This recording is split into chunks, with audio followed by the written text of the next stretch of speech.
오늘 본문의 말씀해 가지고 고난과 다윗의 회복 그런 제목으로 잠깐 동안 은혜를 나누려고 합니다. 지난 시간에 우리 아들 압살롬이 이 헤브론에 제사를 드린다고 내려갔는데 급작스럽게 반역을 일으켰다. 그런 소식을 듣게 됩니다. 다윗은 두려움과 또 너무나 황당한 소식을 듣고 정신을 차리지 못합니다. 또한 이스라엘의 민심이 압살롬에게로 돌아갔다. 이런 소식을 들으면서 굉장히 당황스러웠을 것 같습니다. 그래서 다윗은 갑자기 신하들에게 명령합니다. 우리가 피난길에 올라야겠다. 도망에 가야겠다. 그렇지 않으면 저들의 군대가 우리 도성을 침략할 것이다. 그래서 이 다윗 왕이 피난길에 오르는데 그 주변에 동행하는 사람들이 있었다. 그래서 그 사람들의 모습을 우리가 몇 가지 살펴본 것을 우리가 지난 시간에 우리가 함께 살펴보았습니다. 그리고 오늘 본문에 보시면 지난 주와 이렇게 그 비슷한 동일한 본문인데 13절에 전령이 다윗에게 와서 말하되 이스라엘의 인심이 다 압살롬에게로 돌아갔나이다. 아니 다른 사람도 아닌 자기 아들이 반역을 일으켰다는 것. 더군다나 다윗은 어떻게 알고 있어요? 자기 아들 이 압살롬이 헤브론에 가서 여호와께 서원을 갚는다. 그 제사를 드린다. 이런 뜻이죠. 그렇게 알고 있었던 아들이 갑자기 반역을 일으켰다. 그런데다가 이 이스라엘 백성의 민심이 지금 이 다윗은 자기가 왕이 된 이후로 또 어쩌면 왕이 되기 전부터 이스라엘들의 백성들의 민심은 대체로 다윗을 떠난 적이 없었어요. 늘 다윗과 함께. 다윗은 늘 옳은 사람이고 늘 정당한 사람이고 신앙의 사람이고 기도의 사람이고 백성들은 다윗을 그렇게 평가하고 있었어요. 그런데 그 백성들의 민심이 다윗에게서 돌아섰다는 것은 참으로 믿을 수 없는 사실이 아닐 수가 없습니다. 충격적인 소식을 접한 이 다윗은 급하게 신하들과 함께 피난길에 오릅니다. 물론 이 다윗은 젊은 시절에 이 사울 왕의 미움을 받아서 참 많이도 도망에 다녔습니다. 국내 온 곳을 돌아다니다가 나중에는 외국에까지 도망에 다녔습니다. 이력이 난 사람입니다. 하지만 지금은 어떻게 해요? 지금은 상황이 다르죠. 나이도 많이 들었고 또 편안한 왕궁에서 생활하다가 갑자기 피난길에 간다는 것은 참 쉽지가 않은 일입니다. 어디로 가야 할지도 모르고 언제까지 숨어 다녀야 할지도 모르고 아무것도 보장되어 있지 않아요. 무작정 광야를 향해서 나아가는 이 다윗의 심정이 얼마나 절박했겠습니까? 시상 우리가 오늘 본문의 내용을 우리가 좀 이렇게 문자적으로만 보면 아들 이 압살롬으로 인해서 다윗이 힘들고 어려운 피난길에 올랐다. 그런 정도로만 우리가 보게 되지만 이 사실상 이 오늘 본문이 우리에게 주는 영적인 교훈이 있습니다. 그것은 고난길을 통하여서 다윗의 영성이 새롭게 회복되고 있다는 것입니다. 다윗의 그 신앙과 다윗의 그 너무나 훌륭했던 영성, 다시 말하면 하나님과의 관계가 바로 이 고난을 통해서 새롭게 회복되고 있다는 것을 오늘 본문은 우리에게 영적으로 가르쳐주고 있다는 것입니다. 자, 오늘 본문을 통해서 우리는 이 고난에 만난 다윗의 영성, 다윗의 신앙, 하나님과의 관계가 어떻게 회복되고 있는가 몇 가지로 살펴보면서 잠깐 동안 은혜를 나누려고 합니다.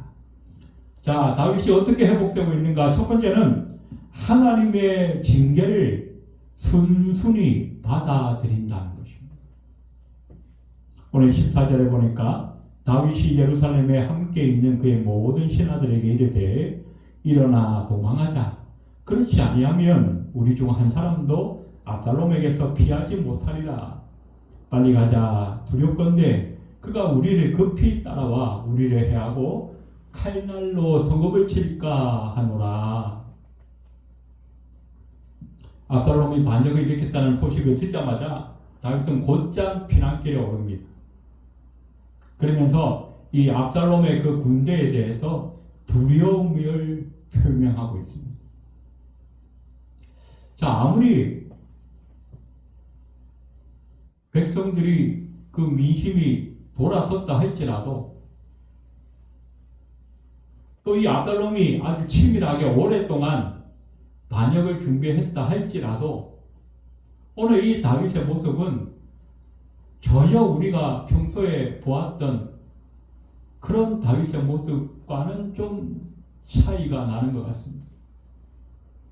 다윗은 전쟁터에서 잔뼈가 굵은 사람입니다. 수십 년의 전쟁을 하면서 특별히 이스라엘의 왕이 되고 난 이후에는 가는 곳마다 백전백승했던 전쟁의 신과 같은 존재였죠. 전설적인 인물입니다. 그런 이 다윗이 자기 나라에 반역군들이 좀 생겼다고 해서 겁을 먹을까요? 더군다나 지금 이 이스라엘 그 예루살렘에는 요압이라고 하는 그 장군, 이스라엘 최고의 명장 아닙니까? 그 장군이 버젓이 살아있어요. 그리고 그의 휘하의 군대들이 이 이스라엘 그 왕궁을 지키는 그 호위병뿐만 아니라 이스라엘 정규 군대가 그대로 여전히 존재하고 있다는 것입니다. 다윗이 마음만 먹으면 그까짓 그 반란군 정도는 얼마든지 제압할 수가 있는 거예요. 그런데 여기서 피난길에 올랐다는 것은 다윗이 애초부터 싸울 생각이 없다는 것입니다. 왜 다윗이 싸울 생각이 없는가? 첫 번째는 내란으로 인해서 이스라엘 백성들, 자기 백성들이 서로 죽이고 죽이는 살육전을 벌이는 것을 원치 않았다는 거죠. 다른 나라가 쳐들어온 것 같으면 뭐 죽기 살기로 우리가 뭐 다 몰살당하는 한이 있다 할지라도 무조건 나가서 싸우겠죠. 그러나 다윗은 그렇지 않아요. 지금 다윗은 어떤 신분입니까? 왕의 신분입니다. 자기 백성들을 지켜야 하는 신분. 자기 백성들의 그 생명을 아무 죄 없는 그 백성들을 무고하게 전쟁터로 몰아갈 수는 없다는 것입니다. 또 하나는 지난 시간에도 말씀드렸지만 이 다윗은 지금 자기에게 일어나는 이 모든 일련의 사건들이 바로 자기를 향한 하나님의 징계인 것을 무엇보다도 잘 알고 있었다는 것입니다.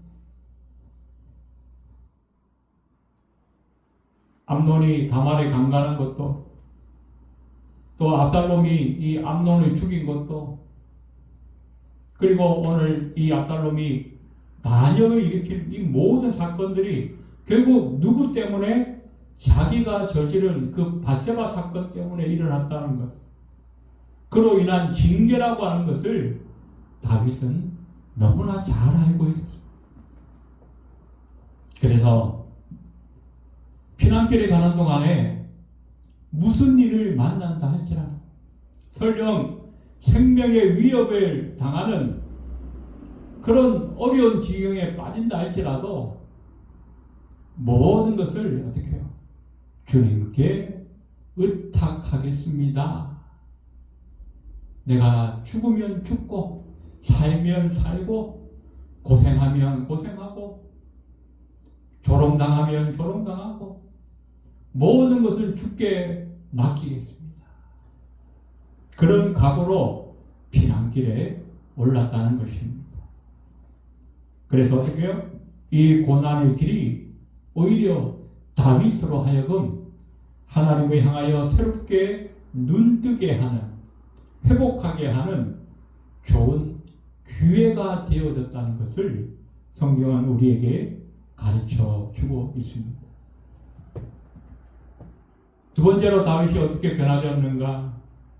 두 번째는 하나님의 주권을 인정하고 있다는 것입니다. 25절에 보시면 왕이 사독에게 이르되 보라 하나님의 궤를 성읍으로 도로 메어가라. 만일 내가 여호와 앞에서 은혜를 입으면 도로 나를 인도하사 내게 그 궤와 그 계신대를 보이시리라. 우리가 예전에 살펴본 것처럼 이 다윗 왕이 이스라엘의 왕이 되고 이제 그 성읍을 예루살렘으로 옮기죠. 그리고 나서 제일 먼저 한 일이 뭐냐면 바로 블레셋에게 빼앗겼던 그 하나님의 법궤, 그리고 오랫동안 방치되었던 그 하나님의 법궤를 다시 찾아오는 일이었습니다. 그냥 모셔온 것만이 아니라 그 모셔온 이후에 하나님의 그 법궤를 모셔둘 성전을 짓기 위해서 사람이 감히 셀 수도 없을 만큼 엄청난 금과 은과 각종 보석들을 그 성전을 지을 재료를 준비했던 사람, 그 사람이 다윗이죠. 그래서 그것을 지켜보았던 그 주변의 제사장들, 레위인들, 그리고 이스라엘 모든 백성들이 그걸 다 알고 있어요. 그래서 오늘 본문의 그 사독과 아비아달과 레위인들이 어떻게 합니까? 다윗이 만약에 왕궁을 떠나 예루살렘을 떠난다고 한다면 하나님의 법궤도 같이 가야 할 것이다 라는 생각을 하고 다윗의 그 피난길에 하나님의 법궤를 메고 직접 동행하였다는 것입니다. 그런데 다윗이 뭐라고 했습니까? 안 된다. 예루살렘으로 도로 가져가라는 거.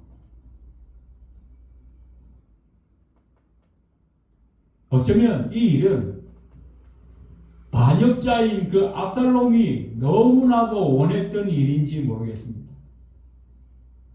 자, 하나님의 법궤가 함께 한다는 것은 뭡니까? 곧 하나님이 함께 하신다는 거예요.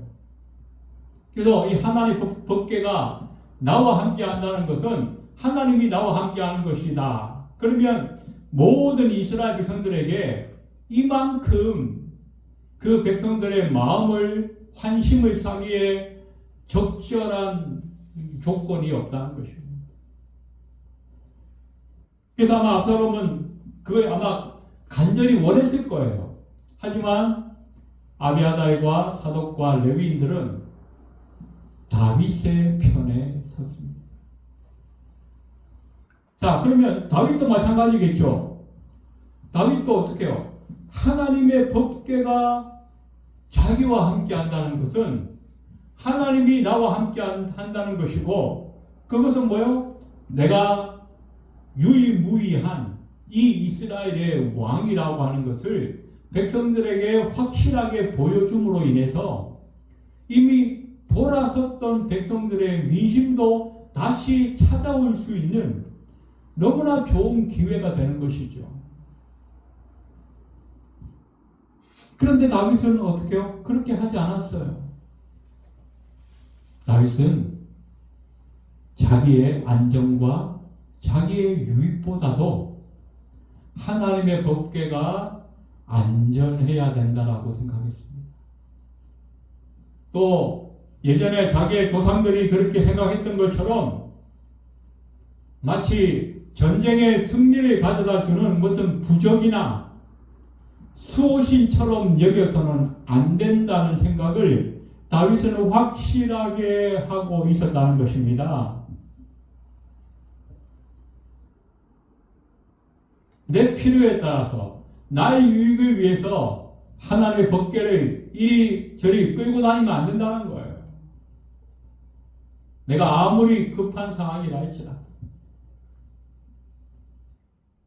우리가 흔히 하는 말 중에 사람이 물에 빠지면 지푸라기도 잡는다, 그런 말이 있잖아요.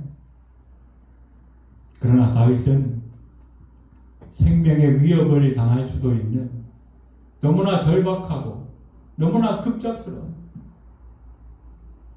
그런 피난길에 올랐음에도 불구하고 하나님이 기뻐하시는 일에 우선순위를 두었다는 것입니다. 편안한 왕궁을 떠나서 수많은 고통과 고난이 기다리고 있는 그 광야를 향해 나아가면서 다윗의 영성은 놀랍게 회복이 되고 있는 것을 성경은 우리에게 말씀해 주고 있습니다. 자, 또 다윗이 어떻게 변화하고 있는가? 세 번째는 참으로 오랜만에 하나님께 기도하고 있다는 것입니다. 31절을 보시면 어떤 사람이 다윗에게 알리되 압살롬과 함께 모반한 자들 가운데 아히도벨이 있나이다 하니 다윗이 이르되 여호와여 원하옵건대 아히도벨의 모략을 어리석게 하옵소서. 압살롬과 함께한 자들 중에 아히도벨이라고 하는 사람이 있다. 이 소식은 다윗에게는 너무나 절망적인 소식이 아닐 수가 없다. 이 아히도벨은 당대 최고의 지략가입니다. 그리고 한때는 다윗의 모사여서 다윗과도 아주 친밀하게 왕궁에서 함께 정치를 논하고 전술을 논했던 그런 사람이었습니다. 다윗에 대해 너무나 잘 알고 있는 사람이에요. 그렇기 때문에 이 사람이 반대편에 서서 뭔가 지략을 만들어낸다고 한다면 다윗에게는 치명적일 수밖에 없는 거예요.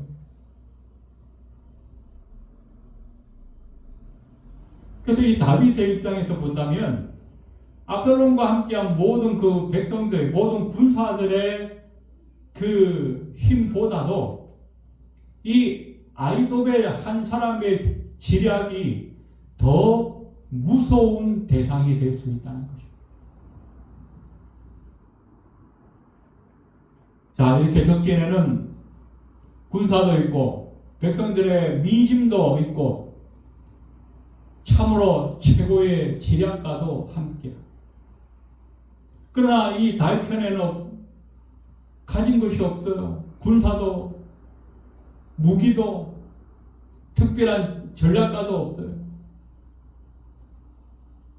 더군다나 다윗은 그 마음이 지금 물같이 무너져 있습니다. 아무것도 할 수 없는 그때에 다윗이 한 가지 생각을 합니다. 아, 하나님 밖에는 나를 도울 리가 없구나.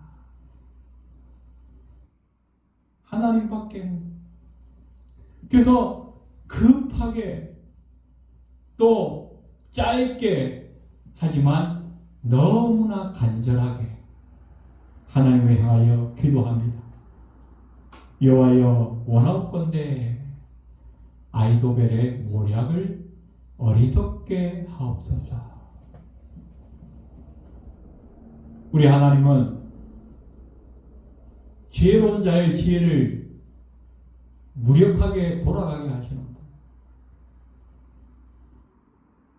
재판관의 판단도 어리석게 할 수 있는 분. 그분이 바로 우리 하나님이시라는 것을 다윗은 알고 있었습니다. 그래서 하나님, 나를 돌아보아 주십시오. 나를 불쌍히 여겨 주십시오. 저 당대 최고의 지략가인 저 아히도벨이 나를 무너뜨리려고 계획을 세울 때에 그 계획이 무의로 돌아가게 하여 주십시오. 어쩌면 이 다윗은 지금 피난길에 정신없이 도망가면서 무릎을 꿇지도 못했을 거예요. 아마 어쩌면 걸어가면서 마음속으로 기도했을지도 모르겠습니다. 형식도 갖추지 못하고 격식도 갖추지 못했지만 너무나 간절한 기도. 하나님께서 그 기도를 들으시고 이후에 후세를 보내셔서 아이도벨의 모략을 무력화시켜내는 것을 성경은 기록하고 있습니다.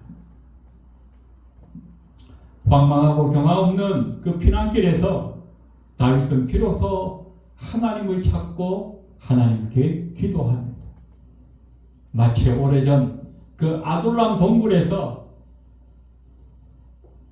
하나님 앞에 아무것도 없는 상태에서 먹을 것도 입을 것도 거할 것도 없는 그런 정말 거짓골 같은 그런 상황에서 하나님께 간절하게 기도함으로 관계를 회복했던 것처럼 오늘 이 피난길에서 다윗은 다시 한번 하나님과의 관계를 회복하고 있는 것을 성경은 우리에게 보여주고 있습니다. 마지막으로 다윗은 또 어떻게 변화되고 있는가? 네 번째는 사람을 배려하는 선한 인격을 회복하고 있다는 것입니다. 19절 보시면 그때 왕이 가드 사람 이때에게 이르되 어찌하여 너도 우리와 함께 가느냐?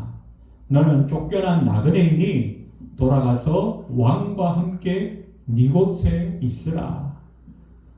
우리가 이건 지난 시간에 살펴보았죠. 피난길에 오른 이 동행한 사람들 중에 이 블레셋 출신인 이때라고 하는 사람이 있습니다. 이 다윗이 그에게 말합니다. 너는 쫓겨난 나그네이니 돌아가서 왕과 함께 네 곳에 있으라. 발람군과 이제 어쩌면 전쟁을 해야 될지도 모르는데 사실 이 다윗 편에서는 한 사람이라도 더 필요한 상황입니다. 더군다나 이 때는 굉장히 용맹스러운 용장 중에 한 사람입니다. 이런 장군이 자기 곁에 있다는 것만으로도 얼마나 마음의 위로가 되는지 모를 것입니다. 그런데 자기의 형편을 먼저 생각한 것이 아니라 그 이때의 입장에서 먼저 생각했어요. 그는 굳이 나와 함께 하면서 이 생고생할 필요가 없다는 거예요. 굳이 나와 함께해서 이유 없는 고난에 당할 필요가 없다는 거예요.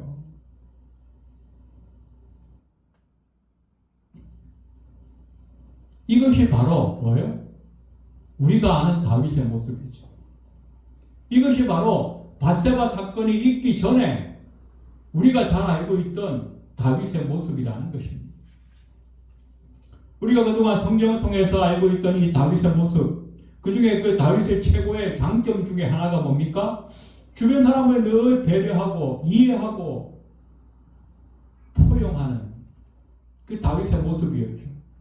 이것은 어쩌면 다윗이 육신적으로 타고난 성품이었을지도 모르지만 아마 하나님을 늘 바르게 섬기려 하고 늘 순종함으로써 그가 받았던 하나님의 은혜, 하나님의 축복, 하나님으로부터 온 승리, 그것과 연관되는 이 승리의 삶을 살았던 다윗의 신앙과도 결코 무관하지 않다는 것입니다. 다윗의 평생을 보시면 이게 목동에서 장군으로 급작스럽게 승진하지 않습니까? 나중에는 군사령관으로 또 비록 한때 도망자 생활을 하기는 했지만 유다 지파를 거쳐서 온 이스라엘의 왕이 되어진 이런 놀라운 이들이 어디에가 있겠습니까? 다윗은 수시로 하나님께서 자기에게 베푸신 그 은혜를 생각했을 것입니다. 나 같은 사람에게 하나님이 이렇게 큰 은혜를 베푸셨구나. 그래서 어떻게 해요? 그 은혜를 생각하니까 그늘 주변 사람들에게 온유함으로 하나님이 내게 베푸시는 이 은혜를 내가 저 사람들에게 좀 갚아야겠다. 친절을 베풀고 배려하고 이해하고 양보하고 자기가 먼저 하나님께 그런 큰 은혜를 받았기 때문에 다윗은 그런 신앙의 저력을 가지고 주변 사람들의 늘 배려하는 삶을 살아갈 수 있었다는 것이죠. 그런데 어떻게 해요? 그런 은혜를 이 다윗이 잠깐 잊어버린 거예요. 어디에서? 왕궁 생활을 하면서. 편안하고 권세를 누리고 승승장구하고 성공하는 삶을 살면서부터 언제부턴가 모르게 하나님의 은혜를 잊어버리기 시작해요. 그러다 보니까 어떻게 해요? 남을 배려하고 이해하는 이런 모습들도 함께 사라져버리고. 그런데 지금 어떻게 해요? 고난이 닥치고 죽음의 위협을 느끼는 이 상황이 오니까 다시 그 하나님의 은혜를 기억하게 되어졌다는 거죠. 사무엘하 16장 11절에 보시면 이런 말씀이 있습니다. 또 다윗이 아비새와 모든 신하들에게 이르되 내 몸에서 난 아들도 내 생명을 헤아려 하거든 하물며 이 베냐민 사람이야. 여호와께서 그에게 명령하신 것이니 그가 저주하게 버려두라. 자, 다윗이 이제 피난길에 가는데 감난산을 지나서 바우림이라고 하는 곳에 이릅니다. 이곳은 그 베냐민 지역의 지파에 그 속한 지역인데 여기에 사울 왕의 그 친척이 되는 시므이라고 하는 사람이 나와서 막 돌을 던지면서 이 다윗 왕의 일행들을 막 비난합니다. 그리고 다윗을 저주합니다. 옆에 있던 그 수리아의 아들 아비새, 다윗의 그 조카가 된 이 장군이죠. 아비새가 내가 저놈의 목을 쳐버리겠습니다. 그랬는데 다윗이 말립니다. 말리면서 그냥 내버려두라. 다윗은 그런 사람이었습니다. 오래전 도망자 시절에 이 시글락을 약탈하고 가족들을 납치했던 그 아말렉을 쫓아갑니다. 그때 쓰러져서 죽어가는 그 애굽 소년 하나를 만나서 극진하게 보살펴 주죠. 지금 이 아말렉 쫓아가기도 정신이 없는 판에 따로 그 애굽 사람을, 애굽 소년을 보살피느라고 시간을 낭비하고 물질을 낭비하고 또 어떻게 해요? 그 아말렉을 쫓아가다가 너무나 힘들고 어려워서 지쳐서 그 부솔 시내가에서 200명이 남게 됩니다. 아, 우리가 너무 힘들어요. 아, 그래. 그러면 좀 쉬어라. 600명이 다 가도 모자랄 판에 200명이나 남겠다니 얼마나 속이 답답합니까? 그럼에도 그들이 다 배려해 줍니다. 그리고 가서 물건을 다 되찾고 전리품들을 가지고 와서 어떻게 해요? 전쟁에 참여하지도 않았던 이 200명에게도 다 나눠줘요. 고스란히 다 나눠줘요. 그것이 다윗의 모습이었어요.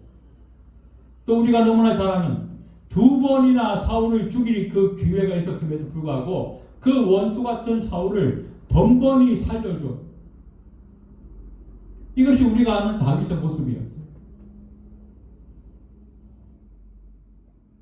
그것을 어떻게 해요? 고난이 닥치고 어려움이 닥친 바로 이 자리에서 이 순간에 다윗은 회복하고 있다는 것입니다. 자신이 낳은 그 아들이 반역을 일으켰다는 거에서 이 아버지 입장에서 얼마나 가슴이 무너지겠습니까? 소년 다윗이 골리앗을 물리친 이후로 한 번도 이스라엘 백성들의 그 민심이 다윗을 떠난 적이 없었는데 하루아침에 그 민심이 다윗에게서 돌아섰다는 소식을 들을 때에 왕으로서 그 마음이 얼마나 무너져 내렸겠습니까? 그럼에도 불구하고 하나님께 감히 항변조차 할 수 없는 이 억울함, 답답함. 왜? 자기가 지은 그 대가를, 죄 지은 대가를 치르는 것 때문에 감히 하나님, 내가 원통합니다, 억울합니다, 말 한마디 할 수 없었던 그 답답함. 그런 이 복잡한 심정으로 이 피난길에 오른 이 다윗의 마음은 얼마나 힘들고 어렵겠습니까? 그런데 중요한 것은 이 고난길에 오른 다윗이 그 이전에 회복하지 못했던 그 신앙과 그 영성과 그 하나님과의 관계를 회복하고 있다는 것입니다. 편안한 왕궁에서 마음껏 누리면서 미처 가지지 못했던 그 귀한 것들, 그 소중한 것들을 이제 피난길에 오른 다윗이 비로소 찾고 회복하고 있다는 것입니다. 그렇다면 왕궁의 그 편안함보다 이 피난길의 고난이 다윗에게는 오히려 더 축복된 시간이 될 수 있다는 것입니다. 하나님은 바로 이 다윗의 회복을 위해서 어쩌면 다윗에게 이런 엄청난 고난의 길을 허용하셨을지도 모르겠습니다. 다윗에게뿐만 아니라 어쩌면 저와 여러분에게도 마찬가지입니다. 저와 여러분 가운데 우리가 원치 않는 그 고난의 길을 겪고 있다고 생각되시는 분이 있다면 내가 혹시 하나님과의 관계에서 잊어버린 것은 없는지, 흘려보낸 것은 없는지, 내가 지금 하나님과 관계에서 반드시 지켜야 할 것들을 지키지 못하고 있는 것은 없는지 돌아볼 수 있는 기회가 되시기 바랍니다. 또 아직까지 내게 고난이 닥치지 않았다 할지라도 만약의 경우에 우리 인생에 닥칠 그 고난이 오기 전에 우리는 미리미리 그 고난을 만나지 않도록 우리가 하나님과의 관계를 더 신실하게, 더 돈독하게 꾸준히 지켜갈 수 있는 저와 여러분이 되시기를 바랍니다. 그래서 우리 남은 생에 진정으로 소중한 가치, 하나님과의 관계, 하나님 앞에서 우리의 신앙, 우리의 영성, 이것을 잘 지켜감으로 말미암아 우리의 남은 생애를 통하여 하나님께 영광을 돌릴 수 있는 저와 여러분이 다 되시기를 주님의 이름으로 축원드립니다. 기도드리겠습니다. 고마우신 하나님, 다윗이 피난길에 오르면서 고난과 고통의 시간을 맞이하면서 비로소 그동안 잃어버렸던 그의 신앙, 그의 영성, 하나님과의 관계를 회복한 것을 보았습니다. 오늘 우리에게도 다윗과 같이 고난당하는 사람들이 있다고 한다면 하나님 그 고난을 통하여서 우리가 하나님께 더 가까이 나아가는 기회가 되기 원합니다. 하나님께 새롭게 관계를 회복하는 기회가 되기를 원합니다. 그래서 이 고난을 통하여 우리의 삶에 오히려 축복으로 반전되어지는 그런 은혜가 있게 도와주시고 우리 남은 생에 진정으로 하나님께 영광 돌릴 수 있는 아름다운 삶이 될 수 있도록 주님 축복하여 주시옵소서. 예배를 마치고 돌아가는 발걸음 위에도 함께하여 주옵소서. 예수님의 이름으로 간절히 기도드리옵나이다. 아멘.